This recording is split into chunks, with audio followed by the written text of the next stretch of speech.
Assalamualaikum warahmatullahi wabarakatuh. Halo teman-teman semua, selamat datang di episode perdana C2P Podcast.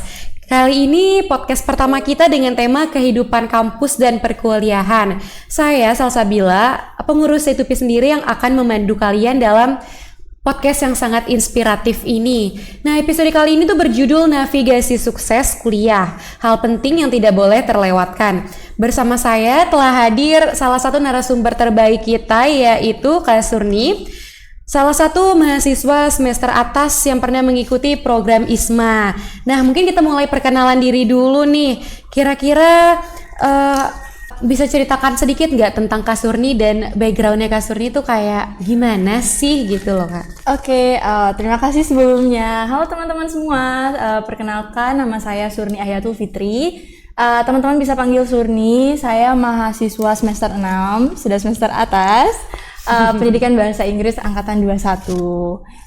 Saya sendiri semester lalu alhamdulillahnya mendapatkan kesempatan untuk mengikuti Indonesian International Students Mobility Awards di Michigan State University. Aduh, keren banget ya teman-teman.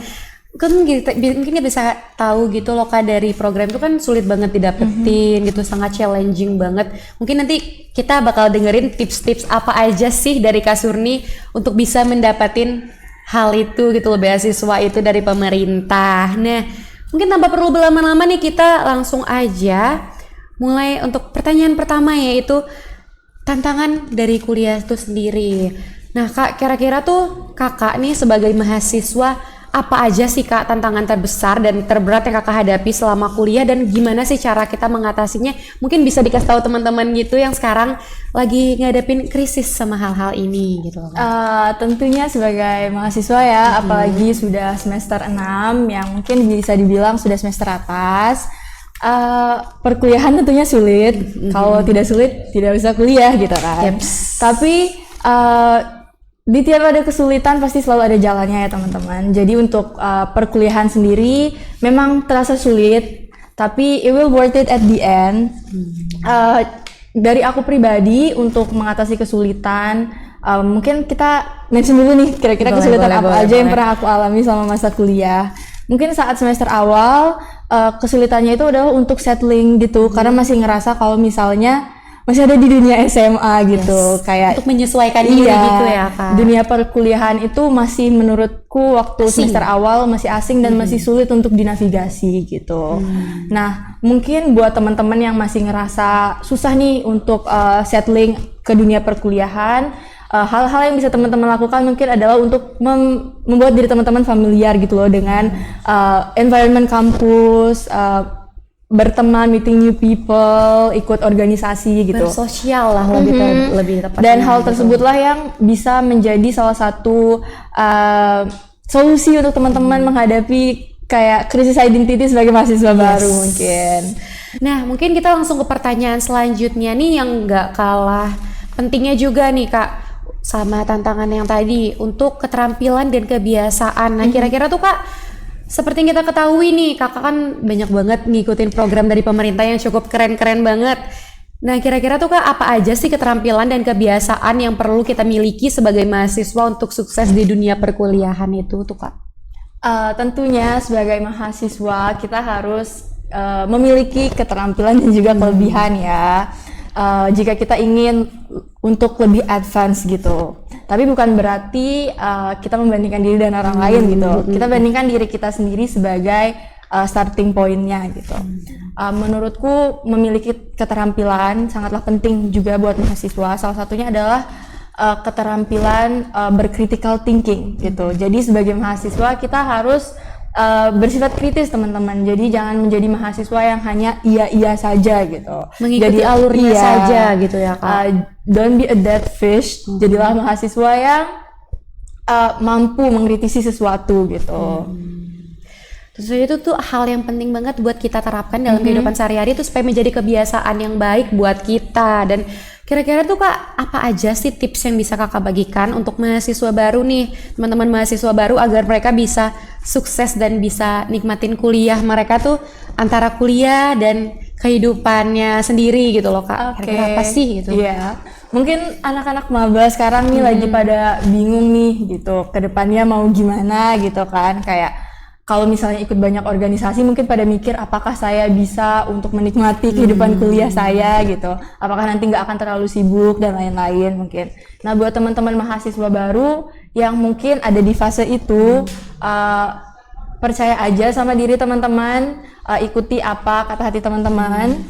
I believe that you guys know your passion and kalian ikuti hal tersebut gitu. Sebagai mahasiswa baru juga kalian harus ibaratnya melek terhadap informasi gitu. Informasi-informasi yang ada. Jangan hanya menunggu informasi itu untuk datang ke kalian, tapi gimana kalian mencari informasi tersebut gitu. Dan gak takut dengan hal-hal yang baru, apalagi tuh kita ketahui sekarang tuh minat mahasiswa untuk ngikutin kayak organisasi dan lain-lainnya tuh cukup berkurang banget gitu loh. Nah buat teman-teman mungkin di luar sana tuh kayaknya harus tingkatin dan kembangin banget ya soal hal itu, apalagi tuh hal itu sangat perlu banget untuk kehidupan di kampus maupun di luar, itu sangat berguna banget kayak. Iya betul banget. Sebagai mahasiswa kita tuh harus berani keluar dari comfort zone kita. Mungkin kita kurang nyaman, tapi itu adalah salah satu like one step ahead dari comfort zone yang kita miliki gitu. Harus dilakukan gitu loh untuk mengembangkan diri kita sendiri juga. Benar. Karena kalau kalian cuma diam di tempat itu kalian akan going nowhere dan kalian tidak akan maju-maju gitu. Yeps.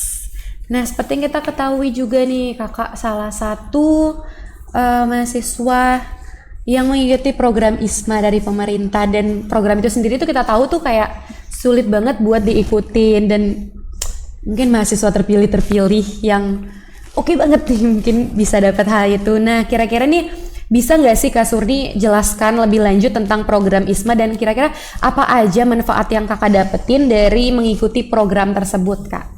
Oke, jadi mungkin tadi aku sempat mention ISMA di awal itu adalah Indonesian International Students Mobility Awards yang merupakan salah satu beasiswa dari pemerintah. Sebenarnya ISMA ini adalah salah satu skema dari MBKM, tapi mungkin belum banyak yang tahu gitu karena sebenarnya ISMA ini mirip sama PMM, cuma modelnya adalah ISMA ini pergi ke luar negeri gitu. Nah untuk mengikuti ISMA sendiri, saya pribadi itu mendapatkan banyak sekali manfaatnya gitu. Mungkin manfaatnya tidak terlihat secara fisik, tapi hal itu dapat saya rasakan dari pengembangan di dalam diri, kayak soft skills, di mana kemampuan berkomunikasi, berkolaborasi, bercritical thinking itu sangat-sangat meningkat setelah mengikuti program ISMA. Program ISMA ini sendiri juga memberikan kita wawasan yang luas karena kita saat program ISMA itu kalian akan bertemu dengan banyak hal-hal orang yang baru, hal-hal baru, culture yang baru mungkin ya. Iya betul banget, dan kalian akan dapat banyak banget perspektif dari orang-orang lain karena waktu itu di kelas aku sendiri itu ada 8 orang, kelasnya kecil jadi itu lebih ke fokus discussion gitu, dan di sana orang-orang berasal dari berbagai negara dan kita di sana bertukar pengalaman, bertukar pemikiran, jadi hal tersebut bisa menambah wawasan teman-teman gitu.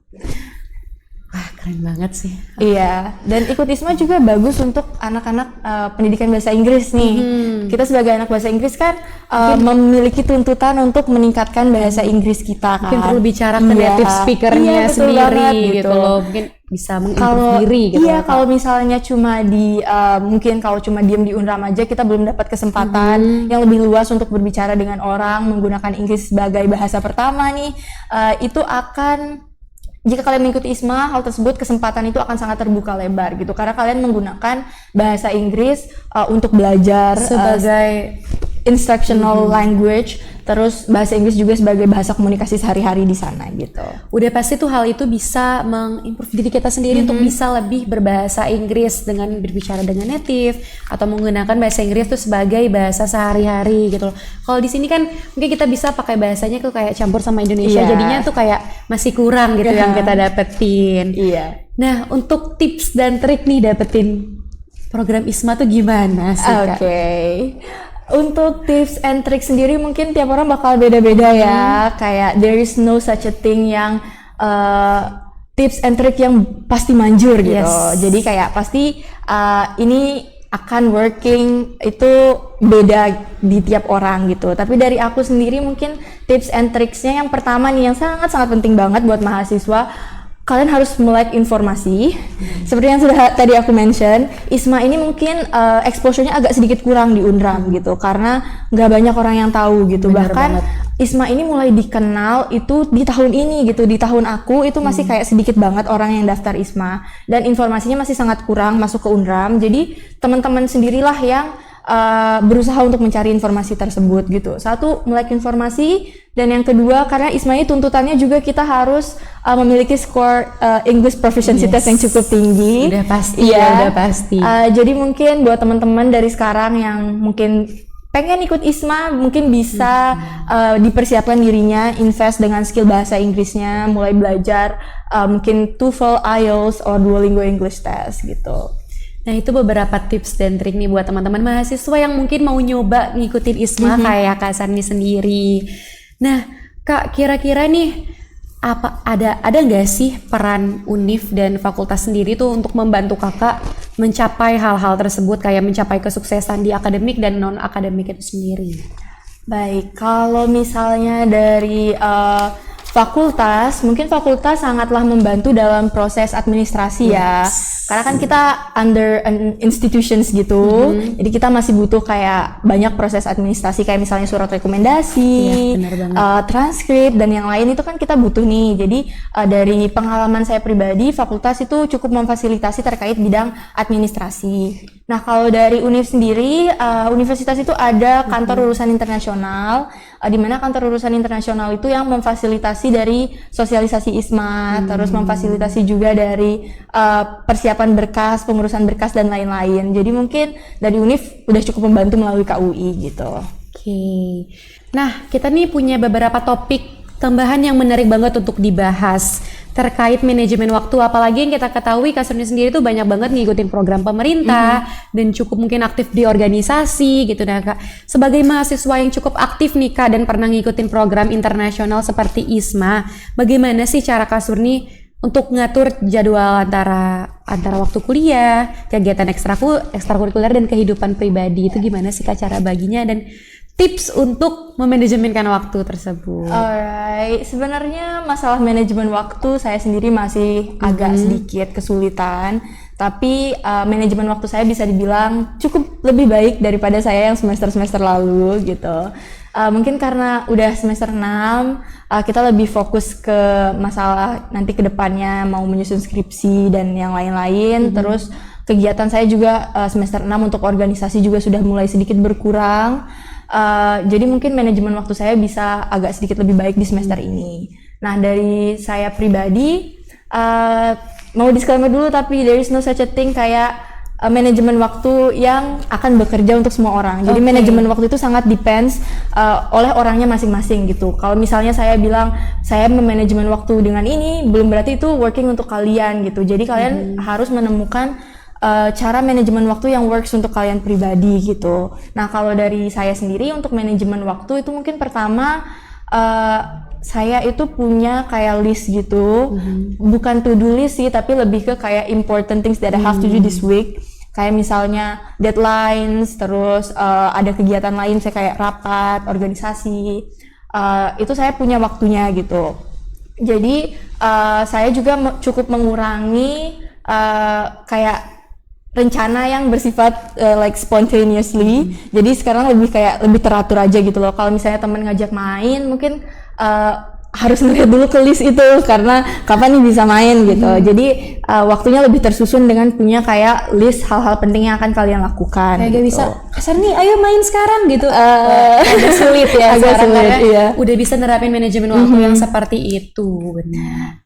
Untuk manajemen waktu juga biar kalian nggak kelabakan, itu berusaha untuk ngerjain tugas itu jangan terlalu mepet deadline. Salah satunya adalah caranya biar kalian tidak terlalu overwhelming dengan tugas gitu. Mungkin kita tuh sebenarnya tugas kita nggak banyak, tapi cuma kita yang ngerjainnya mepet. Jadi kita ngerasa sangat-sangat overwhelming karena tugas kita banyak, padahal itu nggak banyak gitu. Itu tuh biasanya dikerjain H-1 banget gak karena sih? tugasnya ngumpul jadi kelihatannya banyak. Jadi untuk memanage supaya kalian nggak ngerasa overwhelming dengan tugas, salah satu caranya mungkin yang bisa kalian lakukan adalah dikerjakan dan set deadline at least H-2 kalian udah selesai gitu. Apalagi kita ketahui itu kayak kebanyakan dari kita tuh kerjain tugasnya tuh H-1. Mereka mikir tuh kayak H-1 nih pasti bakal selesai, bakal selesai gitu loh. Padahal kalau dikerjain dari beberapa hari sebelumnya tuh pasti juga lebih baik lagi, dan lebih manage waktu kita. Kita juga lebih punya banyak waktu free di sela-sela kuliah banget. Nah, selanjutnya Kak Surni ini kan dapat beasiswa nih ya, seperti yang kita ketahui. Nah, mengenai beasiswa nih Kak, kira-kira apa aja sih hal-hal yang bisa Kakak bagiin tentang hal itu gitu loh? Kalau dari ISMA sendiri, mungkin selama menjalani prosesnya dari pendaftaran ke seleksi itu sangat cukup sedikit challenge, bukan sedikit sih, sangat challenging karena pendaftar ISMA itu bisa dibilang banyak dan yang diterima itu sangat beberapa orang. Tapi dengan challenge-nya kayak struggle yang kita hadapi, jadi pas menjalani proses ISMA di sana itu aku pribadi itu benar-benar kayak menikmati gitu, kayak merasa kayak kalau misalnya kerja kerasku terbayarkan gitu. Jadi lebih menikmati proses yang aku alami di sana. Kayak I'm open to experience new experience, kayak misalnya open to new things, kayak misalnya mencoba hal baru, pergi ke tempat-tempat baru karena ngerasa ini yang aku perjuangin gitu. Kayak this is the thing that I want. Jadi lebih kayak open terhadap hal-hal baru gitu di sana. Oke, mungkin untuk yang terakhir nih Kak, terkait mental issue sendiri, bagaimana sih Kak cara Kakak melihat dan menjaga untuk kesehatan mental itu selalu baik selama kuliah gitu? Tidak bisa dipungkiri sebenarnya untuk kesehatan mental kita semua mungkin pernah mengalami up and downs. Jadi kesehatan mental itu nggak selamanya stable kayak I'm mentally healthy. Mungkin ada fase dimana kita ngerasa kenapa ya kayak ngerasa sendiri gitu, kayak ngerasa capek dan lain-lain, and it's completely normal. Jadi hal yang perlu kita ketahui pertama adalah hal tersebut is completely normal. Setiap orang mengalami hal tersebut. Jadi kalau misalnya kalian mengalami hal tersebut, kalian gak sendiri gitu. Kayak ada ribuan mahasiswa di Indonesia yang juga mengalami hal tersebut. Jadi penting banget untuk kita aware terhadap masalah kesehatan mental sebenarnya, dan juga mengetahui bagaimana sih cara kita cope untuk masalah mental tersebut gitu. Sebagai mahasiswa mungkin yang bisa aku kasih saran mungkin ini nggak berlaku juga buat semua orang, tapi dari aku pribadi aku sempat juga mengalami down dan kayak ngerasa segalanya itu kok susah banget gitu loh, kayak udah berusaha tapi tetap aja susah buat didapetin gitu. Ya mungkin pertama kalian harus punya kayak suatu prinsip di mana mungkin ini terdengar klise tapi kerja keras itu pasti akan ada hasilnya gitu. If you work hard for it, there's gonna be something waiting for you gitu. Mungkin kamu nggak dapat sekarang, tapi kamu akan dapat mungkin I don't know 1 tahun ke depan, 2 tahun ke depan, kita nggak tahu kan. Jadi jangan pernah ngerasa apa yang kamu lakuin itu sia-sia gitu sebagai mahasiswa. Terus juga salah satu mungkin untuk menjaga mental health sebagai mahasiswa, kalian harus belajar try to say no. Jangan cuma yes aja tuh sampai apalagi banyak banget sekarang ya orang yang nggak enakan gitu. Karena mungkin kita orang Indo juga nih sudah tertanam banget jiwa-jiwa tidak enakannya. Jadi kayak kita tuh apa-apa selalu padahal lagi sibuk nih, lagi nggak kayak misalnya lagi nggak enak badan, lagi sibuk, bukan dalam kondisi prima, kita dikasih suatu tugas, kita kayak iya nggak apa-apa, nanti saya bantuin, santai aja nggak apa-apa, aman gitu kan. Jadi mulai dari sekarang untuk coba bukan dihilangkan sih, coba aja untuk kayak kalau misalnya hal tersebut tidak membuat kalian nyaman, hal tersebut tidak menguntungkan kalian, just try to say no. Karena orang lain juga nggak akan marah. Mungkin kita juga sebagai orang yang mungkin kita juga harus bisa belajar bagaimana cara menerima no gitu. Kayak kalau misalnya orang lain like telling us kalau misalnya mereka nggak bisa, ya udah kita bisa menerima rejections gitu. Dan menurut saya tuh apalagi saya tuh termasuk orang yang cukup tidak enakan banget dan selalu berkata oh iya nggak apa-apa, aman deh, oke, nanti aku kerjain segala macam. Dan sekarang tuh saya lagi belajar untuk say no for everything gitu loh, kayak ntar dulu ya gitu. Mungkin itu cukup baik diterapkan dalam kehidupan sehari-hari itu, karena itu juga nguras energi banget gitu loh Kak. Nah, tadi itu kita udah bahas tentang mental issue yang harus sangat kita aware-kan gitu loh, Kak. Dan hal tersebut tuh bisa jadi pemicu buat kita untuk mendekati hal-hal terlarang dan obat-obatan terlarang. Nah, kira-kira tuh ada nggak ya hal untuk membantu mencegah penyalahgunaan obat-obatan terlarang di teman-teman kita yang mungkin sekarang sedang struggle dengan hal-hal tersebut yang udah terlanjur gitu loh, Kak. Bagaimana? Mungkin benar banget sih seperti yang dimention tadi, masalah kesehatan mental itu menjadi salah satu pemicu nih mahasiswa menjadi rentan untuk mendekati obat-obatan terlarang. Hal-hal tersebut lah pokoknya. Kita tidak bisa memungkiri orang-orang itu, mahasiswa-mahasiswa itu ada di kehidupan kita gitu, orang-orang yang mungkin kita kenal gitu kan, Ada di lingkungan kita. Nah, mungkin yang bisa kita lakukan adalah jika kita sudah memakai itu akan sangat sulit lagi untuk keluar gitu, kecuali kita meminta bantuan itu untuk rehabilitasi. Tapi hal pertama nih sebagai mahasiswa itu yang paling penting untuk kita lakukan adalah sebenarnya menghindarinya gitu. Bagaimana kita menghindari supaya kita tidak terjerumus ke dalam hal-hal tersebut gitu. Benar banget. Mungkin teman-teman yang sedang mengalami kesehatan mental, yang mungkin berpikir untuk misalnya mendekati hal-hal yang kesenangannya hanya sesaat gitu, kita tuh pertama harus aware dulu, kita harus mengedukasi diri kita terlebih dahulu terhadap bahayanya nih obat-obatan terlarang ini, narkotika ini gitu. Salah satu bahayanya mungkin bukan hanya untuk fisik kita, bukan hanya untuk pemikiran kita, tapi juga untuk masa depan kita yang akan terancam jika kita memakai hal tersebut gitu. Sangat-sangat terancam ya, Kak. Iya, betul banget. Jadi mengedukasi diri kita gitu, mengedukasi diri kita terhadap bahaya-bahayanya, sehingga kita aware untuk tidak mendekatinya gitu. Mungkin salah satu yang lain lagi mungkin yang bisa teman-teman mahasiswa lakukan untuk menghindari penggunaan ya betul banget, pergaulan sangat-sangat ini ibaratnya kayak kita adalah siapa dengan kita bergaul gitu kan. Jadi sangat pengaruh gitu teman-teman. Kalau kita bergaul dengan orang-orang yang mungkin memakai narkoba, kita pasti akan terjerumus teman-teman, karena lingkungan itu sangat-sangat berpengaruh terhadap perkembangan manusia kan. Jadi sebisa mungkin teman-teman mahasiswa tolong cari lingkungan yang lebih positif gitu, lingkungan yang bisa mendukung perkembangan kalian gitu, baik secara akademik maupun non akademik. Apalagi tuh teman-teman mahasiswa, lingkungan tuh sangat berpengaruh banget ya, Kak, untuk kehidupan kampus, untuk menjaga kestabilan mental kita. Bener banget. Nah, mungkin kita udah sampai di segmen terakhir nih teman-teman. Sepertinya tuh udah cukup banyak motivasi dan inspirasi yang kita dapetin dari ceritanya Kak Surni sendiri, mulai dari jadi mahasiswa yang berprestasi, mendapatkan program dari pemerintah yang cukup bagus banget dan bisa kita bilang tuh sangat keren banget ya teman-teman semua. Nah, saya ucapkan terima kasih buat Kak Surni untuk pengalaman dan wawasannya yang sangat berharga buat kita semua. Dan sebelum saya akhiri nih Kak, kira-kira ada pesan terakhir nggak ya yang perlu disampaikan untuk para pendengar kita sekarang yang mungkin sedang menavigasi kehidupan di kampus gitu Kak? Oke, sebelumnya terima kasih juga buat Setupi karena telah mengundang saya sebagai narasumber untuk podcast pertamanya. I feel so honored to be the first. I'm so proud of you. Terima kasih sudah memberikan saya kesempatan untuk bisa berbagi kepada teman-teman mahasiswa semua. Mungkin dari saya pesan terakhir untuk teman-teman mahasiswa yang sedang menavigasi kehidupan kuliah, yang sedang mengalami essential crisis di perkuliahan.